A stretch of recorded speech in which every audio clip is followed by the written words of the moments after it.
ప్రేక్షకులందరికీ నమస్కారం.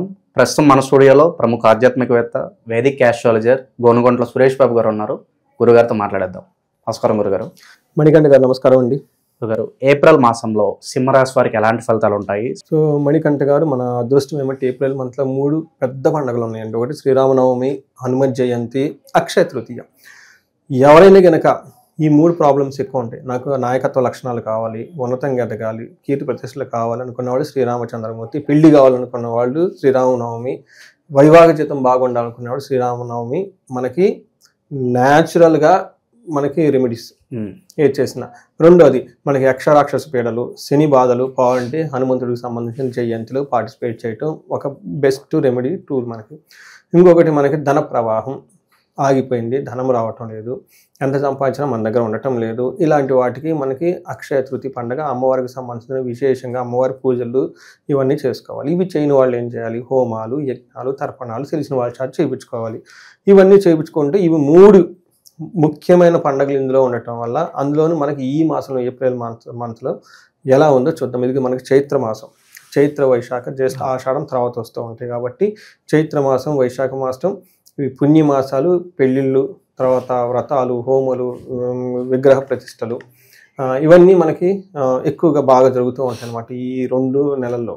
ఇందులో మనం కనుక చూసుకుంటే సింహరాశి ప్రకారం చూసుకుంటే సింహలో మఖా 1, 2, 3, 4 పాదాలు, పొబ్బా 1, 2, 3, 4 పాదాలు, ఉత్తర ఫస్ట్ పాదం అంతా మనకి సింహరాశిలో ఉంటుంది. పేరు బలం కనుక మనకు చూసుకుంటే మా, మీ, మో, మే, టా, టీ, టూ, టే అన్న అక్షరాలంతా కూడాను మనకి సింహరాశిలో ఎక్కువ మంది ఉంటారు. కామన్గా పిలిచే వాళ్ళకి మాధవి అనే పేరు, మాధవ్ అనే పేరు, తర్వాత మనకి చాలా పేర్లు ఉంటాయండి. మనకి ఎక్కువగా మనకి సింహరాశిలో ఎక్కువ వస్తూ ఉంటాయి. ఈ సింహరాశి వాళ్ళు మనకి షష్టగ్రహ కూటమి ఈ రాశి వాళ్ళకి బాగా ఎఫెక్ట్ పడిందండి. ఒక చిన్న ఎగ్జాంపుల్, వాళ్ళ చుట్టూ ఏదో జరుగుతూ ఉంటుంది, వీళ్ళు నోటీస్ చేయలేరు, అది సంథింగ్ పోతూ ఉంటుంది, అది గుర్తించలేరు. మా కజిన్ బ్రదర్ ఒక కంపెనీలో డైరెక్టర్ కొంచెం హైయర్ పొజిషన్లో ఉన్నారు. వాళ్ళు ఈ షష్టగ్రహ కూటమి ముందు మనకి ఆ టైంలో మనకి ఉగాది పండుగ ఉంది కాబట్టి ఊరికి వెళ్ళారు. వాళ్ళు ఊరు నుంచి వచ్చి ఆ మెయిల్ బాక్స్ ఓపెన్ చేస్తే 8 మంది రిజిగ్నేషన్ చేస్తున్నారంట. ఆయన లైఫ్లో ఎప్పుడు జరగలేదు, అసలు ఎందుకు ఎలా జరిగిందో మాకు అర్థం కాల. చూడండి, 8 మెంబర్స్ ఒకేసారి రిజిగ్నేషన్. అది అంటే ఒక మేనేజర్ లెవెల్లో ఉన్న వాళ్ళకి చాలా దెబ్బ. 8 మెంబర్స్ ఒకేసారి రిజైన్ చేసుకోవటం, ఇట్లాంటి చాలా మందికి చాలా ఏయో జరుగుతూ ఉంటుంది. ఎందుకు ఏంటి ముందుగా గ్రహించలేకపోవటము, సమ్ ప్రాబ్లము, సమ్ స్ట్రెస్, ఇవన్నీ జరుగుతూ ఉంటాయి. ఇంకొకళ్ళు నాకు ఫోన్ చేసి, ఎప్పుడు మా అబ్బాయి చక్కగా టయానికి అడ్మిషన్స్ ఇవన్నీ చేపిస్తూ ఉంటానండి, ఈసారి ఏమైందో ఏమో, డబ్బులు లేదు, అడ్మిషన్స్ అవ్వలేదు, చాలా ఇబ్బంది పడిపోతున్నానండి. అంటే ఎందుకంటే 8th హౌస్లో ఏ ప్లానెట్ ఉన్నా అంత మంచిది కాదండి, ఎక్సెప్ట్ శుక్రుడు తప్ప మిగతా ఏ ప్లానెట్ కూడా మంచిది కాదనమాట. అందుకని గోచారంలో సింహరాశి వాళ్ళకి షష్టగ్రహ కూటమి డైరెక్ట్గా ఇండైరెక్ట్గా చాలా పడింది. కొంతమంది వాళ్ళు ఎక్స్పీరియన్స్ అయ్యొచ్చు, కొంతమంది ఎక్స్పీరియన్స్ అవ్వకపోవచ్చు. అయితే సింహరాశి కనుక మనం గ్రహస్థితిని ఇప్పుడు ఈ మంత్లో ఎలా ఉందో చూస్తే, వీళ్ళకి సూర్యుని సంచారం మేషంలో, బుధుని సంచారం మీనలో, శుక్రుని సంచారం కూడా మీనరాశిలో ఉంది. అంతేకాకుండా కుజుడి కర్కాటక రాశిలో ఉండటం వల్ల వీళ్ళకి ఎలాంటి రిజల్ట్స్ రాబోతున్నాయో చూద్దాం. ఫస్ట్ కనుక మనం చూసుకుంటే, వీళ్ళకి సూర్యుడి వల్ల అప్పటిదాకా వీళ్ళకి ఎవరు కనుక ద్వేషిస్తూ ఉంటే ఆ ద్వేషపూరిత వాతావరణం నుంచి బయటకు వచ్చేస్తారు. రెండోది 12వ ఇంట్లో మార్స్ కుజుడు ఉండటం వల్ల ఏమైతే వ్యాధ్యార్థి రోగాల వల్ల ఇబ్బందులు పడే అవకాశం ఎక్కువగా ఉంటుంది. బుధుని వల్ల పుత్రుల ద్వారా, తర్వాత సంపదల ద్వారా, సంపదల ద్వారా లాభం ఉండే అవకాశం ఎక్కువగా ఉంటుంది. శుక్రుడు మళ్ళీ 8th హౌస్లో ఉండి సంపదలను ఇస్తూ ఉంటారు అనమాట. గురువు వీళ్ళకి 10th హౌస్లో ఉండి ప్రొఫెషనల్ మ్యాటర్స్లో ఎవరైనా కనుక ప్రొఫెషనల్ మ్యాటర్స్లో కొంచెం ఇబ్బంది పడుతూ ఉంటే ఈ మంత్లో వాళ్ళకి ఆ ప్రాబ్లమ్స్ నుంచి ఫ్రీ అవుతారు. అంటే ఒక రకంగా మనం చూసుకుంటే ఓవరాల్గా ఈ మంత్ వీళ్ళకి షష్టగ్రహం కూటంలో ఉన్నా కానీ ఏప్రిల్ మంత్కి వచ్చేటప్పుడు చాలా విషయాలు పాజిటివ్గా ఉంటుంది. ఇది ఒక మనకి ఏమని చెప్తారు, ఒక మంచి అడ్వాంటేజ్గా మనం చూసుకోవచ్చు అనమాట. అంటే డేస్ ప్రోగ్రెస్ అయ్యే కొద్ది ఆ షష్టగ్రహం కూటమి యొక్క ప్రభావం వాళ్ళు ఏదైతే ఎక్స్పీరియన్స్ అయ్యారో దాని నుంచి బయటపడేసి నార్మల్గా వచ్చే అవకాశం చాలా ఎక్కువగా ఉంటుంది. ఎందుకు ఎలా అంటే 9వ ఇంట్లో సూర్యుడు ఉండి వాళ్ళకి విపరీత వేద ఉండటం వల్ల సూర్యుడు వీళ్ళకి 9వ ఇంట్లో పెట్టాల్సిన ఇబ్బందులు పెట్టకుండా నార్మల్గా సాధారణంగా ఉంటాడనమాట. అయితే వీళ్ళకి 3వ ఇంట్లో దృష్టి ఉండటం వల్ల అన్ని విధాలుగా బాగుంటుంది. శత్రువులపై వీళ్ళకి విజయం ఉంటుంది, ధన ప్రవాహం ఉంటుంది, వాళ్ళలో ఉన్న ఓన్ టాలెంట్ స్కిల్స్ అంతా బయటకు వచ్చేసి అందరూ ఇలాని గుర్తిస్తూ ఉంటారనమాట. సింహరాశి వాళ్ళకి అర్ధాష్టమ శని కూడా స్టార్ట్ అయింది, అష్టమ శని స్టార్ట్ అయింది కాబట్టి అయితే దాని యొక్క ప్రభావం అంత త్వరగా ఇప్పుడే రాదు, కొంచెం టైం పడుతూ ఉంది. వీళ్ళకి మనకి కుజుడు 12వ ఇంట్లో ఉండి ఆ 3వ ఇంట్లో 7వ ఇంట్లో దృష్టి ఉండటం వల్ల ఏం చెప్తుందంటే వీళ్ళకి థర్డ్ హౌస్లో దృష్టి ఉండటం వల్ల చాలా బాగుంటుంది. అగైన్ వీళ్ళకి ఓన్ టాలెంట్ కానివ్వండి, రిస్క్ టేకింగ్ ఎబిలిటీస్ ఇవన్నీ చాలా ఎక్కువగా ఉంటాయి. ఈ టైంలో అనుకున్న పనులు అనుకున్న విధంగా చేయటం, అధికారులతో మంచి పేరు రావటం, వీళ్ళ యొక్క ప్రజ్ఞకి, వీళ్ళ టాలెంట్కి, వీళ్ళ యొక్క కమ్యూనికేషన్స్కి, వీళ్ళకున్న ఏమంటారు చురుకుదనానికి అందరూ బాగా అప్రిషియేట్ చేస్తూ మెచ్చుకుంటూ బాగుంటారు. వీళ్ళకి 12వ ఇంట్లో ఉండటం వల్ల ఏమవుతుందంటే ఇదంత మంచి పొజిషన్ కాదు. వీళ్ళకి ఏం చెప్తారంటే దేశాంతరవాసం, వేరే ప్లేస్లకి వెళ్ళటం, తర్వాత స్త్రీలతో లేదంటే పురుషులతో గొడవ అవ్వటం, లేడీస్ అయితేనేమో జెంట్స్ అయితే స్త్రీలతో ఎక్కువ గొడవలు పడే అవకాశం ఎక్కువగా ఉంటుంది. వీళ్ళకి పలుకుబడి తగ్గే అవకాశం ఎక్కువగా ఉంటుంది. మార్స్ వీళ్ళకి అంత యోగ్యతమైన స్థితిలో లేడు, కానీ దృష్టి ఉండటం వల్ల కొంచెం బాగుంటుంది. థర్డ్ ఇంట్లో 7వ ఇంట్లో ఉండటం వల్ల భార్యతో కొంచెం గొడవలు వచ్చే అవకాశం ఎక్కువగా ఉంది. అయితే మనకి 8th హౌస్లో శుక్రుడు ఉండటం వల్ల ఏమవుతుందంటేనండి ఇది అంత కొంచెం మంచి పొజిషన్ కాదు అని మనకు చెప్తూ ఉంటారు. శుక్రుడు మనకి 8th హౌస్లో ఉండటం వల్ల మనకి ఏం చెప్తారంటే ఇది ఒక మంచి పొజిషన్ అని చెప్తారు. శుక్రుడు అక్కడే 8th హౌస్లో బాగుంటాడు, మిగతా ఏ గ్రహం కూడా 8th హౌస్లో బాగుండదు. ఇక్కడ ఏం చేస్తారంటే శుక్రుడు దుఃఖ నాశ మహాసౌఖ్యం బంధుమిత్ర సమాగమ రాజదర్శనం అర్ధప్రాప్తి భృగు అష్టమ రష్టే భృగునందనే. భృగునందుడు అంటే శుక్రుడు కనుక అష్టమంలో ఉంటే ఏమవుతుందంట దుఃఖనాశం. అప్పటిదాకా వీళ్ళు కనుక ఏదైనా విషయాల్లో దుఃఖపడుతూ ఉంటే ఆ నాశనం పోతూ ఉంటుంది. అంతేకాని మహాసౌఖ్యం.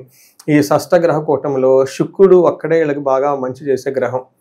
ఈ ఒక్క శుక్రుడు వల్లే వాళ్ళు అట్లీస్ట్ ఈ మాత్రం నిలబడి ఉన్నారనమాట.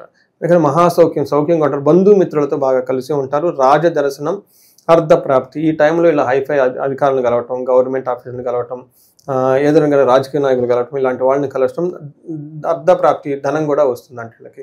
సో ఇది వీళ్ళకి శుక్రుడు ప్లస్ వీళ్ళకి 2వ ఇంట్లో ఉండటం వల్ల చక్కగా మాట్లాడటం, మంచి ఫుడ్ తినటం ఇవన్నీ చేస్తుంటారు, టైంకి ఫుడ్ తీసుకోవటం ఇవన్నీ చేస్తూ ఉంటారు.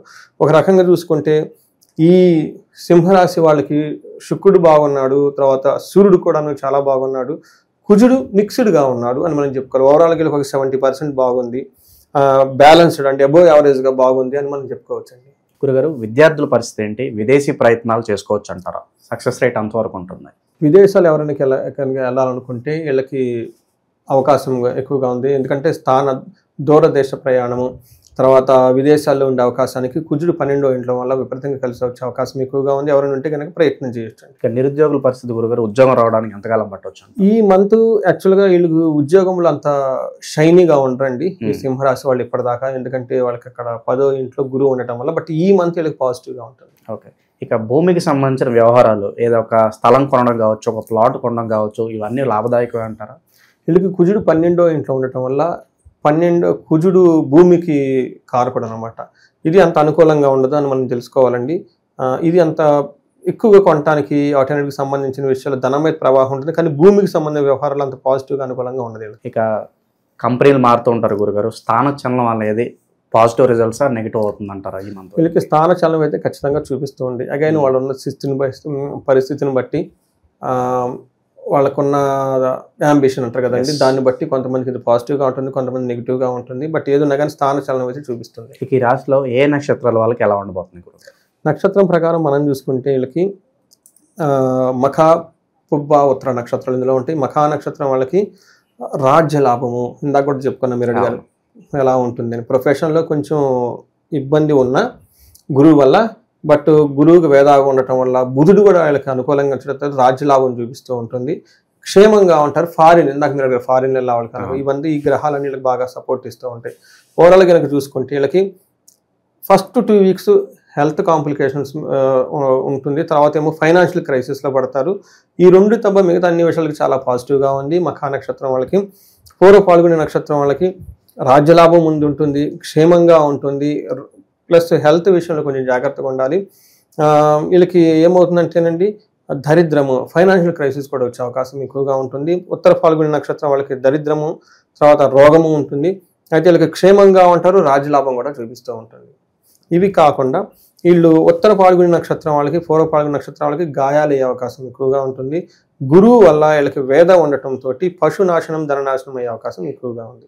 బట్ మిగతా ఉత్తర ఫాల్గుని నక్షత్రం వాళ్ళకి కేతు ఉండటం వల్ల వీళ్ళు గణపతిని పూజిస్తూ ఉండాలి. ఇంకా మెరుగైన ఫలితాలు పొందడానికి ఎలాంటి రెమెడీస్ చేసుకుంటే బాగుంటుంది గురుగారు వీళ్ళు? మనం రెమెడీస్ కనుక చూసుకుంటే వీళ్ళకి రాజశ్యామల రాజ్యలాభం ఎక్కువగా ఉందండి. ఎవరైనా కనుక నాయకత్వ లక్షణాలు కావాలన్నా, ఉన్నతమైన పొజిషన్లు కావాలన్నా, అభివృద్ధి చెందుకోవాలన్నా, ఇన్స్టిట్యూషన్స్, కళాకారులు నెక్స్ట్ లెవెల్కి వెళ్ళాలంటే రాజశ్యామల అమ్మవారి యొక్క ఉపాసన, రాజశ్యామల యాగం చేసుకుంటే చాలా అద్భుతంగా ఉంటుంది. ఫారిన్ వెళ్ళాలనుకున్న వాళ్ళకి సుబ్రహ్మణ్యేశ్వర స్వామిని ధ్యానం చేస్తే చాలా బాగుంటుంది. సూర్యుని వల్ల వీళ్ళకి దేహ పెడనము దరిద్రము చూపిస్తుంది కాబట్టి వీళ్ళకి సూర్యుడు ప్లస్ శుక్రుడు వల్ల హెల్త్ కూడా బాగలేదు కాబట్టి వీళ్ళు మహాలక్ష్మి విశేష హోమం చేసుకుంటే వీళ్ళకి ఫైనాన్షియల్ క్రైసిస్ నుంచి బయటపడతారు. ఇదే టైంలో అనారోగ్యం ఉన్నా కానీ అనారోగ్యం నుంచి బయటపడే అవకాశం ఎక్కువగా ఉంటుంది. బట్ ఓవర్గా క్షేమంగా ఉన్నారు కాబట్టి పెద్ద హెల్త్ విషయంలో మళ్ళీ నార్మల్ అయిపోయే అవకాశం ఎక్కువగా ఉంది. ఇవి కాకుండా ఎవరికైనా భార్యాభర్తల మధ్య గొడవలు ఉన్నా, డైవర్స్ ఇష్యూలు ఉన్నా, కోర్టు విషయాలు ఉన్నా, ఇంతే కాకుండా కొంతమంది ఎక్స్ట్రీమ్గా డిఫరెంట్ ప్రాబ్లమ్స్లో మనకి ఇబ్బంది పడుతూ ఉంటారు. అలాంటి వాళ్ళు మనకి కనుక కనెక్ట్ అయితే వాళ్ళ ఇండివిజువల్ జాతకం చూసి మనం వీటితో పాటు అవి ఎలా ఉందని మనకు చెప్పవచ్చు. ఓకే, సింహరాశి వారికి ఓవరాల్గా ఈ నెలంతా ఎలాంటి ఫలితాలు ఉండబోతున్నాయో మీ మాటలో చాలా చక్కగా వివరించారు గురుగారు. ధన్యవాదాలు. ధన్యవాదాలు.